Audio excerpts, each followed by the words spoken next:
Opposition इत्तेहाद ने 20 अप्रैल को इस्लामाबाद में जलसा-ए-आम का फैसला कर लिया। तहरीक तहफ़्फ़ुज़ आईन पाकिस्तान का जलसा G9 के मुकाम पर होगा।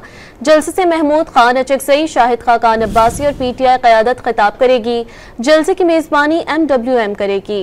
अपोजिशन इत्तेहाद ने 20 अप्रैल को इस्लामाबाद में जलसा-ए-आम का फैसला कर लिया। तहरीक तहफ़्फ़ुज़ आईन पाकिस्तान का जलसा G9 के मुकाम पर होगा।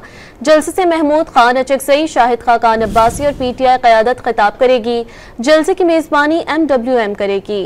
अपोजिशन इत्तेहाद ने 20 अप्रैल को इस्लामाबाद में जलसा-ए-आम का फैसला कर लिया। तहरीक तहफ़्फ़ुज़ आईन पाकिस्तान का जलसा G9 के मुकाम पर होगा।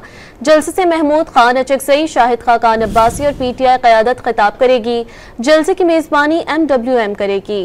अपोजिशन इत्तेहाद ने 20 अप्रैल को इस्लामाबाद में जलसा-ए-आम का फैसला कर लिया। तहरीक तहफ़्फ़ुज़ आईन पाकिस्तान का जलसा G9 के मुकाम पर होगा। जलसे से महमूद खान अचकज़ई, शाहिद खाकान अब्बासी और PTI क़यादत खिताब करेगी। जलसे की मेज़बानी MWM करेगी।